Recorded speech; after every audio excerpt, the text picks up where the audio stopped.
Thanks for coming by, Cow and Chicken. We want you guys to be big hits, so here's what we're thinking for your new show. Carpet bunnies. Little tiny babies who can hardly talk, but all this complicated stuff happens to them anyway. You're stupid. Hey, little mama, how about you and I spending a little time mono or stereo? It was in my contract. The Starburst Era. You know, if I could sum up this era in just one word, if you want my honest opinion, that word is side chick. Side chicks are only around for a good time, not a long time, in hopes of being around for something long term, and that's genuinely what I think about this era. And I think Johnny Bravo knows a thing or two about side chicks, or he probably doesn't, considering his luck with women. Now, big disclaimer, don't get a side chick, stay faithful to your girl, or lack thereof. I mean, I'm not really, I don't really know your relationship status, not that that has anything to do with me, but it's just good to, kind of like, but in all seriousness, the Starburst era is one that many consider the forgotten era of Cartoon Network. One that is lost in the shuffle with fan favorites such as the Powerhouse era and CN City, and in a way is kept a secret. Why is this era nowhere in people's discussion of great or even notable?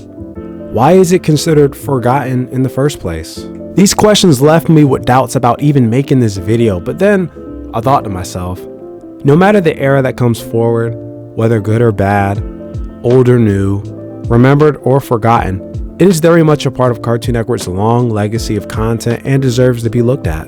And the Starburst era is no exception. And we're going to uncover all of what the Starburst era consisted of right now, so don't go anywhere. I'm Weasel with a little sonnet. I'll make fun. Cartoon Network Starburst Era was launched in June of 1997 and officially served as Cartoon Network's concurrent era. Yes, concurrent, not the second era, the concurrent era. More on that later. And the biggest thing about this era, ironically, the era was too short.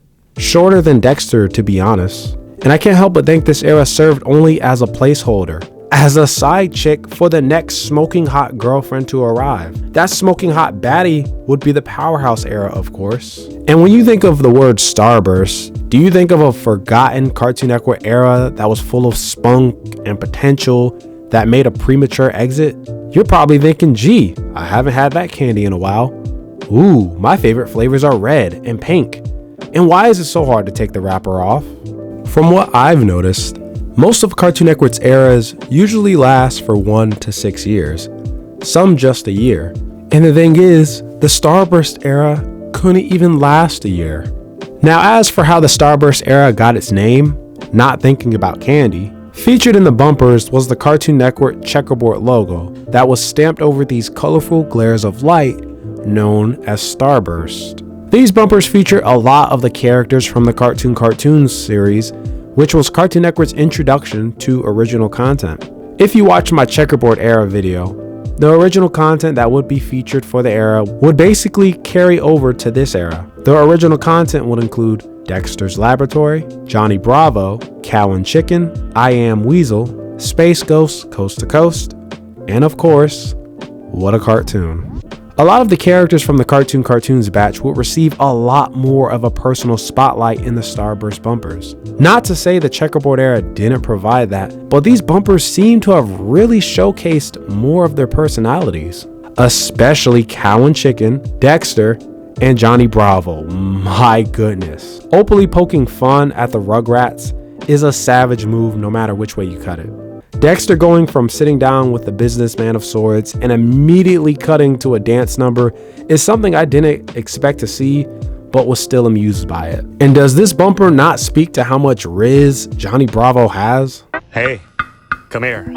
What are you doing Saturday morning around 10:30? Because I got this show on Cartoon Network. Oh yeah, the Cartoon Network. Sure, they love me. A little closer. Anyway, I was thinking we could do a little video dating. Johnny Bravo, Saturday at 10:30 a.m. on Cartoon Network. Aw, can't we hire someone to do this kind of thing? It is absolutely worth mentioning as well that this era featured short interviews of the creators of the Cartoons series. These interviews showed more of a behind-the-scenes perspective on the characters, their personalities, and what makes them who they are. On top of that, the characters themselves promoted their shows rather than having a narrator do most of the work. The characters were put in front of these simple white backgrounds, which I think was a great choice because it served kind of like a blank canvas, and the characters served as a paintbrush. Their outspoken charisma is all the color they needed, honestly. Plus, I take a white background over the eccentric tile colors we got with the checkerboard era, because I mean, it was just way too much to look at. While you had the Starburst style bumpers, another type of bumper was made that favored more of the checkerboard style that was seen previously. Much of the Cartoons characters were placed in front of a 4-grid checkerboard style background. Other bumpers featured theatrical curtains that showcased more of the acquired shows, and some featured sound waves that matched the music that was played with the bumpers. The Cartoons characters had a major spotlight in these types of bumpers as well. Also, you might remember something like this. And that as well is a notable thing about this era. The homegrown characters are running the show, dominating the spotlight because they're capable of such. Now remember when I said this era would serve as the concurrent era and not officially the second one? Well, what that means is while yes, the Starburst era had its own style and bumpers, it very much worked hand in hand with the checkerboard era, which would explain why the Starburst era featured bumpers with a checkerboard style. This would also explain why a lot of the acquired shows were featured with their own bumpers as well, because you know, the checkerboard era relied heavily on the shows they acquired from other companies. While these wide selection of shows were great, I mean, you know me, I'm gonna go with the direction of original series getting more spotlight, and I'll say again, these moments were absolutely my favorite parts of the era. The Starburst era had some very good assets and style ideas, but I could definitely see one of the reasons for this era being cut short was that its ideas and bumpers were too shallow and didn't have enough ideas to deem it a legit era. Or this simply was a test to see how popular the original shows could be on their own, and I don't think they failed at all. I mean, I don't know, I could be wrong on this. There's really no secret as to why so many people deem this the forgotten era of Cartoon Network, but it's also no secret as to why people feel it should have gotten more exposure once they discovered it. But honestly, with the era that would come after, Cartoon Network would be in good hands, so this wouldn't be too much of a travesty.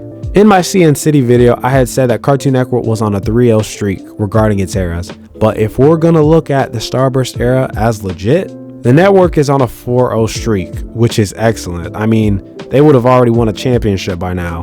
But now, with no stones unturned, every era now covered up until this point, we are going full throttle into the yes era and future eras for 2023.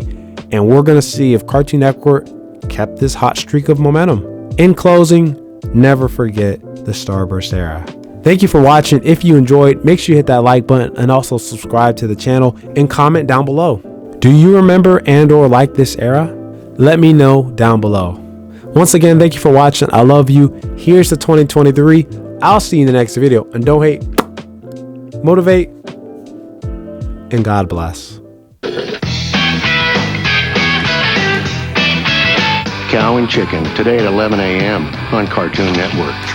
My cousin Boomers.